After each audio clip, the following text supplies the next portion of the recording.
تقریباً 21 کے قریب جو ہے نا وہ شہادتیں ہوئی. یقیناً یہ ایک 27 کے قریب شہادتیں ہوئیں. جی بالکل. یقیناً یہ ایک تحریک آزادی کشمیر کا خون ریز جو تھا نا دن تھا وہ, کہ جب سویلین کو نشانہ بنایا گیا صرف اس وجہ سے کہ وہاں پہ کچھ مجاہدین مطلوب تھے انڈین آرمی کو, اور ان کی ان کو ڈھونڈتے ڈھونڈتے جب ان کو مجاہدین نہیں ملے تو انہوں نے سویلین لوگوں کو نشانہ بنایا, ان کی املاک جلا دی, دکانیں ان کی جو ہے نا نظر آتش کی, اور پھر وہاں پہ بہت ساروں کو کوئی تقریباً 120 کے قریب افراد کو گرفتار کیا, اور ان پہ جو ہے نا بدنام زمانہ جو قوانین ہے کشمیر میں کوٹا ایکٹ اس کے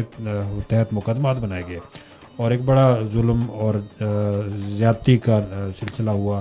اور ابھی یعنی تقریباً 34 برس جو ہے نا وہ گزر گئے ہیں اس واقعے کو. اور یعنی ابھی بھی کشمیری خاندان جن کے عزیزوں کا یہی میرا اگلا سوال بھی تھا سعید الرحمان صدیقی صاحب کہ جس طرح سے بے دھڑک انہوں نے ایک ایسا گاؤں جو کہ بہت پرامن تھا جہاں پہ کوئی اس طرح کی بات نہیں تھی, لیکن انہوں نے ان افواہوں پہ وہ جا کے وہاں پہ اس گاؤں کو گھیرا, وہاں کے جو لوگ ہیں ان کو تشدد کا نشانہ بنایا, ان میں مرد بھی تھے, عورتیں بھی تھیں, بچے بھی تھے, ان کو قتل کیا, اور 22 افراد جو ہیں وہ اس واقعے میں شہید ہوئے, اور باقی جو بچ گئے ان کو انہوں نے در بدر کیا. آیا آج تک 34 سال گزرنے کے باوجود کیا وہاں پہ اس واقعے کے جو متاثرین ہیں کیا ان کو کوئی انصاف ملا ہے؟ جی ساجدہ, اس وقت بھی جو لوگ شہید ہوئے یعنی 22 کے قریب جو افراد شہید ہوئے, کچھ عدد و شمار اوپر بھی ہیں, کوئی یعنی مصدقہ جو ہے نا وہ کوئی نہیں ہے, لیکن یہ کہ 22 افراد کا ہی بتایا گیا ہے کہ 22 افراد شہید ہوئے جو انٹرنیشنل میڈیا نے رپورٹ کیا. ان کے عزیزوں کا رب متعدد بار اپنا مقدمے کے اندراج کے لیے مقامی پولیس اسٹیشن گئے. انہوں نے جو بادامی باغ میں آرمی ایک اور کمانڈر بیٹھتے ہیں ان سے ملے, ان سے ریکویسٹ کی کہ بھائی ہمارے جو لوگ بے گناہ قتل ہوئے ہیں بغیر کسی وجہ کے, کم سے کم ان کو قتل کرنے والے فوجیوں کے خلاف FIR جو ہے نا وہ کاٹی جائے, اور جس کمانڈر کے حکم پہ انہوں نے یہ دہشت گردی اس وقت جو ہے نا وہ کی, اس کمانڈر کو انصاف کے کٹہرے میں جو ہے نا وہ کھڑا کیا جائے. لیکن 34 برس ہو گئے ہیں, اور 34 برس سے وہ خاندان اپنے قاتلوں کو جو ہے نا وہ انصاف کے کٹہرے تک پہنچانے کے منتظر ہیں, اور جو ابھی بھی وہ ان کی کہیں پہ سنوائی نہیں ہو رہی. اچھا, کیا وہاں پہ اس سانے کے بعد وہاں پہ جو انسانی حقوق کی تنظیمیں ہیں تو کیا انہوں نے آواز اٹھائی اس حوالے سے؟ جی دیکھیں, کشمیر میں تو انسانی حقوق کی بہت ساری تنظیموں کی رپورٹس موجود ہیں. ایمنسٹی انٹرنیشنل اپنی ہر سالانہ رپورٹ میں گزشتہ تقریباً 30-32 برسوں سے کشمیر کا حوالہ اس میں ضرور ہوتا ہے. پھر ایشیا واچ ایک تنظیم ہے, وہ بھی اپنی سالانہ رپورٹ میں مقبوضہ کشمیر کے حالات کو ہمیشہ سے ہائی لائٹ کرتی ہے, اس پہ آواز اٹھاتی ہے. اور یہ دو تنظیمیں جو بین الاقوامی انسانی حقوق کی تنظیمیں ایمنسٹی انٹرنیشنل اور ایشیا واچ, ان کے مندوبین کو مقبوضہ کشمیر میں اب آنے کی اجازت بھی نہیں ہے. وہ وہاں کے صحافیوں سے, انسانی حقوق کے کوئی کارکنوں کے ذریعے سے یہ معلومات اکٹھی کرتے ہیں اور اپنی رپورٹ کو جو ہے نا شائع کرتے ہیں. تو یہ جو کپواڑہ کا سانحہ ہوا تھا, اس پہ اس وقت یورپی یونین نے بھی اس پہ آواز اٹھائی تھی, اور یورپی یونین کی سطح پہ ایک قرارداد بھی منظور ہوئی تھی کہ کسی بھی علاقے میں سویلین کا اتنا بڑا قتل عام, اور وہ بھی بغیر کسی وجہ کے کہ وہ مسلح نہیں تھے, وہ کوئی ریاست کے خلاف ہتھیار انہوں نے نہیں اٹھائے ہوئے تھے, ایک پرامن اور سیاسی وابستگی بھی نہیں تھی. عام کاروباری لوگ اور جو جن کو کوئی سیاست سے حالات حاضرہ کا بھی جو ہے نا وہ نہیں تھا اندازہ, ان کو نشانہ بنایا. تو اس پہ تو اس وقت تو بڑی آواز اٹھی. لیکن جو انڈیا ہے, انڈیا جو ہے نا اقوام عالم کی آواز اگر سنتا تو پونی صدی پہلے جو اقوام متحدہ نے کشمیر پہ جو ہے نا قراردادیں پاس کی تھی, پھر اس پہ عمل کیوں نہ کرتا. تو بھارت تو اقوام عالم کی بھی نہیں سن رہا, اور کشمیریوں کی بھی آواز وہ نہیں سن رہا. تو ہم کہہ سکتے ہیں کہ جس طرح بھارت کشمیر میں جو انسانی حقوق کی پامالیاں کر رہا ہے, یہ جو سانحہ تھا یہ بھی اس کا ایک حصہ تھا. اور مجھے یہ بتائیں کہ چونکہ اتنے عرصے سے وہاں پہ انسانی حقوق کی پامالیاں ہو رہی ہیں, اور اس کے ساتھ ساتھ آپ دیکھیں کشمیریوں پہ ہر طرح کا ظلم و ستم جو ہے وہ روا رکھا جا رہا ہے, تو آیا یہ جو سلسلہ ہے یہ کبھی تھمے گا؟ اس میں جو ہماری حکومت تو اپنا کردار ادا کر رہی ہے، لیکن جو بین الاقوامی جو حکومتیں ہیں، جو عالمی ادارے ہیں، جو انسانی حقوق کی تنظیمیں ہیں، آیا ان کا جو اس حوالے سے کردار ہے آپ اس کے حوالے سے مطمئن ہیں؟ دیکھیں مطمئن تو اس اعتبار سے تو نہیں ہوں، لیکن یہ کہ اقوام عالم نے آواز اٹھائی، اگر ہم جیسا کہ میں نے پہلے بھی بتایا کہ انٹرنیشنل یعنی ہیومن رائٹس کی جو تنظیمیں ہیں جو ظاہر عالمی ہیں انہوں نے آواز اٹھائی. یورپی یونین کا میں نے حوالہ آپ کو ابھی کچھ دیر پہلے دیا کہ یورپی یونین ایک بہت بڑا فورم ہے اور وہاں سے آواز اٹھی. تو ابھی تو کچھ ہی عرصہ پہلے یعنی تقریباً 1-2 مہینے پہلے US ڈپارٹمنٹ آف اسٹیٹ نے اپنے شہریوں کو ہی منع کر دیا کہ آپ مقبوضہ کشمیر کا سفر نہ کریں کیونکہ وہاں کے حالات خراب ہیں اور وہ پرامن جگہ نہیں ہے. پھر دیکھیں نا کینیڈا ہے، کینیڈا کے وزیر اعظم نے خود یعنی یہ بات کہی کہ کینیڈا کے اندر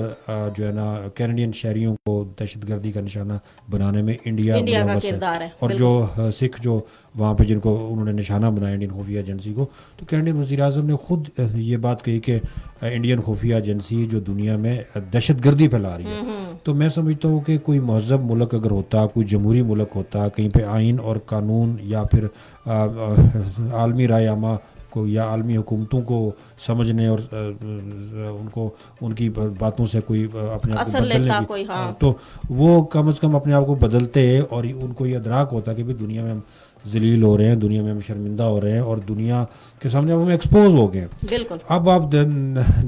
یہ دیکھ لیں کہ US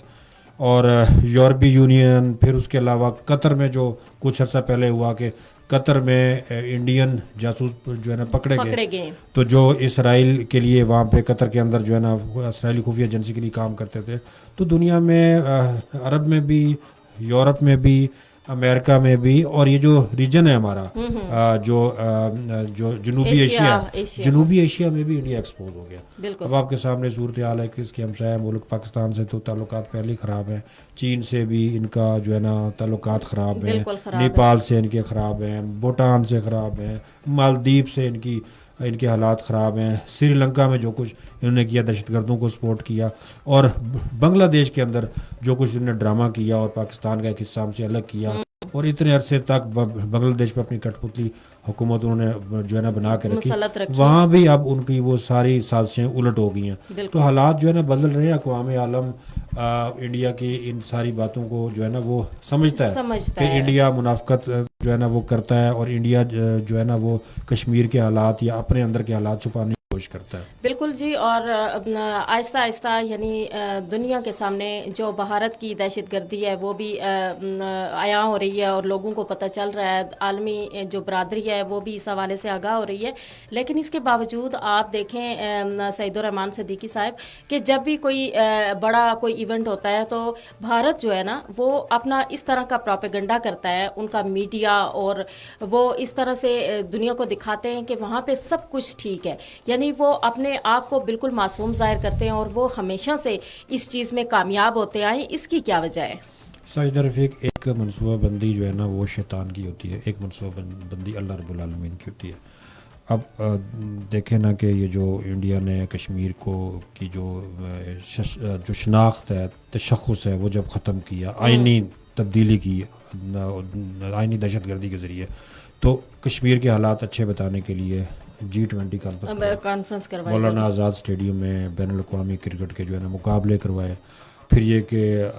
مختلف ملکوں کو انویسٹمنٹ کے لیے کشمیر میں بلایا، ٹھیک ہے، سفیروں کو اس نے کشمیر میں بلایا. اور پھر آپ کے سامنے ابھی جو ہے نا سونا مرگ جو ہے نا ٹنل، اس کا افتتاح ہوا. اور یہ ساری چیزیں انڈیا جو ہے نا وہ یہ سوچ کے کر رہا تھا کہ دنیا کو بتا دے کہ سب اچھا ہے. لیکن وہی میں نے بتایا کہ ایک منصوبہ بندی اللہ کی ہوتی ہے. بالکل. تو اس کے فوراً بعد US department of state Kashmir کو دنیا کا خطرناک ترین علاقہ قرار دیتا ہے، جس کی سرائی میں G20 کانفرنس ہوئی تھی. بالکل. وہ کہتا ہے کہ کشمیر دنیا کے خطرناک علاقوں میں سے ایک ہے جہاں پہ امریکی شہری سفر نہ کریں. یہ بہت بڑی بات دیکھیں نا، سیاحت تو سیاحت ہے، انویسٹمنٹ کے لیے بھی لوگ آتے ہوئے ظاہر خوفزدہ ہیں کیونکہ وہاں کے حالات نہیں ہیں ٹھیک. اور پھر آپ دیکھیں کشمیر میں جو الیکشن ہوئے اور انڈیا سمجھ رہا تھا نریندر مودی کی سربراہی میں جو حکومت ہے وہ یہ بات جو ہے نا سمجھ رہی تھی کہ شاید ہمارے ان اقدامات کی وجہ سے کشمیر ہم نے فتح کر لیا ہے. اب بھارتیہ جنتا پارٹی کا کشمیر میں بڑا سر سوگ ہوگا, بول بالا ہوگا. الیکشن ہوئے, ہم ان کو فراڈ الیکشن کہتے ہیں, لیکن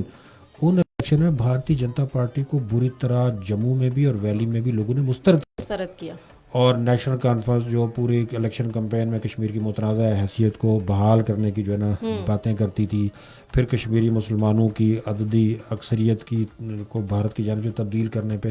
آواز جو ہے نا اٹھاتی تھی, اور پھر پاکستان کے ساتھ اچھے تعلقات کی حمایت پہ انہوں نے الیکشن میں جو مینیفیسٹو عوام کے سامنے رکھا تو عوام نے نیشنل کانفرنس کو وہاں سے منتخب کیا. بالکل. تو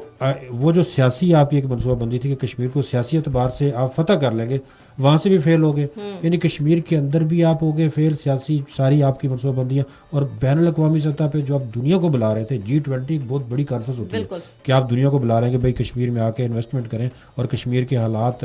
یہ بتانے کے لیے کہ بہتر ہو گئے, لیکن وہ کیا. پھر انٹرنیشنل میڈیا نے ساجدہ اس کو رپورٹ کیا کہ G20 کانفرنس میں آپ نے سری نگر کو لیپا پوتی کر کے سجا دیا, اور لیکن یہ کہ وہاں پہ آپ نے جب بین الاقوامی مندوب بلائے تو آپ نے کرفیو کا نفاذ کیا, آپ نے وہاں پہ کئی گھر خالی کروا لیے جو مندوبین کی جہاں سے گزرگاہ تھی, آپ نے مارکیٹیں خالی کروا دی, آپ نے جو ہے نا کرفیو لگا دیا. تو انٹرنیشنل میڈیا نے تو اس کو رپورٹ کیا کہ G20 اگر بلا رہے ہیں صرف یہ کہنے کے لیے کشمیر کے حالات اچھے ہو گئے تو کرفیو کیوں ہے, یہ لوگوں کے گھر کیوں خالی کروائے. یہ آپ نے اتنا عرصے تک G20 سے 4 ماہ پہلے آپ نے فوجی آپریشن کیوں کیا ان علاقوں میں کہ جہاں پہ انٹرنیشنل مندوبین نے جو ہے نا وہ آنا تھا, جانا تھا, اور انہوں نے پوچھنا تھا وہاں کے لوگوں سے. اور آپ دیکھیں نا کہ ہمیشہ سے یہ, اب جب الیکشن ہوا تو آپ نے دیکھا کہ انہوں نے یہی ایک بیانیہ بنایا, اور ان کی جو انتہا پسند تنظیمیں وہ اس میں ان کا ساتھ دیتی ہیں کہ کشمیر کے خلاف جو انہوں نے چیزیں جو کرنی شروع کر دی, تیز کر دی, دہشت گردی تیز کر دی, اور انتہا پسند تنظیمیں ان کے ساتھ تھی. ان کا میڈیا جو ہے ظاہر ہے ان کے کنٹرول میں تھا, اور پھر اس کے ساتھ ساتھ انہوں نے یہ کیا کہ اپنے ہی جو لوگ تھے ان کو بھی اٹھوانا شروع کر دیا, یعنی جو اپنے حریف تھے الیکشن میں. تو یہ چیزیں ساری ان کے مخالف گئیں, اور یہی بات ہے کہ اب عالمی برادری بھی اس بات سے اچھی طرح سے آگاہ ہے. آپ مجھے یہ بتائیں مزید اس مقبوضہ کشمیر میں یہ چیزیں عیاں کرنے میں کیا چیزیں ہو سکتی ہیں, یعنی ہم کیا کر سکتے ہیں, عالمی برادری کیا کر سکتی ہے کہ جس کے ذریعے بھارت کا چہرہ کھل کے دنیا کے سامنے آ جائے. دیکھیں جو حقائق ہے نا, حقائق آپ نہیں چھپا سکتے, وہ بھی آج کے زمانے میں کہ جب کہ دنیا گلوبل ولیج بن چکی ہے, ایک جو ہے نا انٹرنیٹ اس کی ایکسیس پہ آپ کی انفارمیشن ہے, تو آپ حقائق کو تو نہیں چھپا سکتے. بے شک آپ نے میڈیا پہ قناعت کی ہوئی ہے کشمیر کے اندر, بے شک آپ نے کشمیر میں جو ہے نا صحافیوں کو آپ گرفتار کرتے ہیں, بے شک آپ کشمیر میں لوگوں کو سوشل میڈیا استعمال کرنے کی جو ہے نا اجازت نہیں دیتے, لیکن میں وہ ساری باتیں بتا رہا ہوں کہ ابھی کچھ دن پہلے, 1 ہفتہ پہلے, سونا مرگ جو ہے ٹنل ویلی کو لداخ سے ملانے والی, اس کا نریندر مودی نے جو ہے نا وہ افتتاح کیا. آپ BBC, وائس آف امریکہ اور DW کی اس پہ جو سٹوریز آئی ہیں وہ آپ پڑھیں. انہوں نے کہا جی کہ اس کے مقاصد سیاسی نہیں ہے جو نریندر مودی اعلان کر رہے ہیں, جو بڑی سجی سجائی گاڑی میں وہ اس ٹنل کے اندر گھوم رہے ہیں اور وہ بڑا سمجھ رہے ہیں کہ میں نے شاید کشمیر کو وہ کر لیا, فتح کر لیا. تو انٹرنیشنل میڈیا یہ بات کہہ رہا ہے, پاکستان نہیں کہہ رہا کہ بھائی اس کے مقاصد آپ کے صحت کو پروموٹ کرنا جو ہے نا وہ نہیں ہے. کشمیریوں کو سفری سہولتوں میں سہولت وہ جو ہے نا سہولت فراہم کرنا آپ کا مقصد نہیں ہے. آپ کا مقصد یہ ہے کہ آپ جو ہے نا لداخ, کارگل سے چین کو کے ساتھ اپنا دفاع مضبوط کریں, اور پاکستان کی طرف سے کسی بھی ممکنہ حملے کی صورت میں کارگل کو آپ محفوظ کریں. تو سونا مرگ میں جو افتتاح ہوا اور یہ سارا کچھ جو ہوا ڈرامہ, وہ تو آپ کے وہی عزائم ہے کہ کشمیر میں اپنے قبضے کو دوام کیسے بخشنا ہے, آپ نے اپنا فوجی رسوخ مضبوط کیسے کرنا ہے, بالکل ان لوگوں کو اور کیسے دبانا ہے. دیکھیں نا ساجدہ کہ اگر کشمیریوں کو انڈیا بدل سکتا ہے, انڈیا یہ بات نہیں سمجھ رہا نا, تو 75 سال بہت بڑا عرصہ ہوتا ہے کسی بھی قوم کو دبانے کے لیے. آپ نے ظلم کا کون سا حربہ جو ہے نا وہ اختیار جو ہے نا وہ نہیں کیا, آپ نے لوگوں کو قتل کیا, آپ نے وہاں کی ہماری جو عفت ماں مائیں بہنیں بیٹیاں ہیں ان کے ساتھ کیا, آپ نے ان کے گھر جلائے, آپ نے ان کی فصلیں جلائی, آپ نے فروٹ کے باغات کشمیر کے جلائے, سیب کے, آپ نے جو ہے نا کشمیری بچوں کو پیلٹس کے ذریعے سے آپ نے جو ہے نا نشانہ بنایا. آپ نے ظلم کے سارے حربے اختیار کرنے کے بعد ایک حربہ بچ گیا تھا شناخت, کہ جی اب ان کی شناخت چھین لیں، جو کشمیری کرتے ہیں نا، ان کی شناخت چھین لیں اور انڈین یونین کا حصہ بنا دیں، ان کو انڈیا کا ڈائریکٹ شہری بنا لیں اور کشمیری اسٹیٹ سبجیکٹ ختم کر دیں، کشمیر میں زمین خریدنے کی ہر ہندو کو اجازت ہو، کشمیری جو کشمیری ہجرت کر کے آزاد کشمیر آ گئے ہیں بھارتی مظالم کی وجہ سے، ان کی زمینیں ضبط کر کے ہندوؤں کو الاٹ آپ کریں. یہ حربے تو اختیار کیے سارے کے سارے، لیکن ان حربوں کا رزلٹ کیا ہوا؟ ان حربوں کا رزلٹ کچھ بھی نہیں ہوا، اور دنیا ابھی بھی یہ سمجھ رہی ہے یہی ہوا اس کا رزلٹ کہ دنیا کے سامنے اور زیادہ ایکسپوز ہو گیا بھارت، اس کے عزائم اور سب پہ یہ چیز کھل کے آ گئی. اور ساتھ ساتھ یہ بھی دیکھیں آپ کہ ہمارے ملک سمیت بہت سارے ممالک میں دہشت گردی کا الزام اس پہ لگا، الزام نہیں بلکہ ثبوت کے ساتھ یہ چیز کہی گئی. اور دیکھیں یوم جمہوریہ پہ بھی جب اس نے باہر سے مہمان بلائے تو انہوں نے آنے سے انکار کر دیا، یہ بڑی جگہ سائی تھی. لیکن وہی بات ہے کہ انڈیا کی بات ہمیشہ سے یہی ہے کہ میں نہ مانوں، اور یہ نہ مانو والی بات جو ہے وہ کبھی نہ کبھی اسے ماننی ضرور پڑے گی، کیونکہ کشمیریوں کے جو ارادے ہیں وہ مضبوط ہیں، پختہ ہیں، اور انشاءاللہ وہ اپنے جائز حق کے لیے جدوجہد کر رہے ہیں، اور اس جدوجہد میں وہ ہمیشہ کامیاب رہیں گے. اور وہ دن دور نہیں جب ہمارے کشمیری بہن بھائی جو ہیں وہ آزادی کا سورج طلوع ہوتے دیکھیں گے. آج کا دن چونکہ ہم کپواڑہ کے حوالے سے بات کر رہے تھے، تو اس حوالے سے آج جو اپنے کشمیری ہیں، کشمیری بہن بھائی ہیں، ان کو آپ کیا پیغام دینا چاہتے ہیں؟ جی سنو ایف ایم 89.4 کشمیر کی آواز ہے، اور ہم ہر پروگرام میں کوشش کرتے ہیں کہ کشمیر کا کہیں نہ کہیں حوالہ ہو. پھر ہم روزانہ کی خبروں میں کشمیر کا حوالہ، پھر اگر ہمارے آپ پیجز کھولیں گے تو اس میں ہم زیادہ تر کشمیر کے میں ہونے حوالے سے والے مظالم کو اس میں ہائی لائٹ کرتے ہیں. اور دیکھیں پیغام یہ پیغام ہی ہے جو ہم سنو ایف ایم کے ذریعے سے پہنچاتے ہیں کہ بھئی آپ اکیلے نہیں ہیں، آپ کی تکلیف، آپ کا دکھ ہم مظفر آباد میں بیٹھ کے محسوس کرتے ہیں اور اس کا اظہار بھی کرتے ہیں. اور ہم یہی کر سکتے ہیں کہ ایمان کی مختلف حالتوں میں سے یہ بھی ایک حالت ہے کہ آپ برائی کو برائی سمجھتے ہوئے اس کے خلاف بولیں. تو ہم اپنا کردار ادا کرتے ہیں، بولتے ہیں، اور وہ سارے مظالم ان کو کرتے ہیں. ماشاءاللہ آپ اپنے پروگرام میں ذکر کرتی ہیں، باقی لوگ ہمارے جتنے آر جیز ہیں اس کا اظہار کرتے ہیں. تو ہم کشمیریوں کو اپنے ایف ایم ریڈیو کے ذریعے سے یہی پیغام جو ہے نا دینا چاہتے ہیں کہ آپ اکیلے نہیں ہیں. آپ کی جرأت کو ہم سلام پیش کرتے ہیں، آپ کے حوصلوں کو ہم سلام پیش کرتے ہیں، اور آپ آزادی کی نعمت کو ضرور حاصل کریں گے. اور پاکستان اور آزاد کشمیر کے لوگ آپ کے ساتھ کھڑے ہیں، اور انشاءاللہ جو ہے نا آپ کو انڈیا غلام نہیں بنا سکتا. آپ ثابت قدم ہیں، اور ہم آپ کی اسی طرح سے آواز بنتے رہیں گے، اور ہم ہر فورم پہ آپ کے لیے آواز اٹھاتے رہیں گے. بالکل جی، سنو ایف ایم 89.4 ہر موقع پہ جو ہے کشمیریوں کے لیے آواز اٹھاتا ہے. ہم سب اپنے کشمیری بہن بھائیوں کے ساتھ کھڑے ہیں، ان کی ان مشکلات کو سمجھتے ہیں. یہ الگ بات ہے ہم وہاں جا نہیں سکتے، لیکن ہم یہاں بیٹھ جو ہم سے ہو سکتا ہے، ہم میڈیا کے ذریعے، ہم اپنی آواز کے ذریعے یہ چیزیں ساری جو ہے وہ دنیا کو بتانے کی کوشش کرتے ہیں، آواز اٹھاتے ہیں. اور اس کے ساتھ ساتھ 5 فروری بھی آ رہا ہے، اس پہ بھی سنو ایف ایم کی طرف سے خاص پروگرام جو ہے وہ پیش کیے جائیں گے. آپ سب ضرور دیکھیے گا. سعید الرحمان صدیقی صاحب بہت بہت شکریہ آپ کا کہ آپ نے وقت دیا اور اتنے اہم موضوع پہ ہم سے گفتگو کی. آپ کا بہت شکریہ. شکریہ ساجدہ، بہت شکریہ.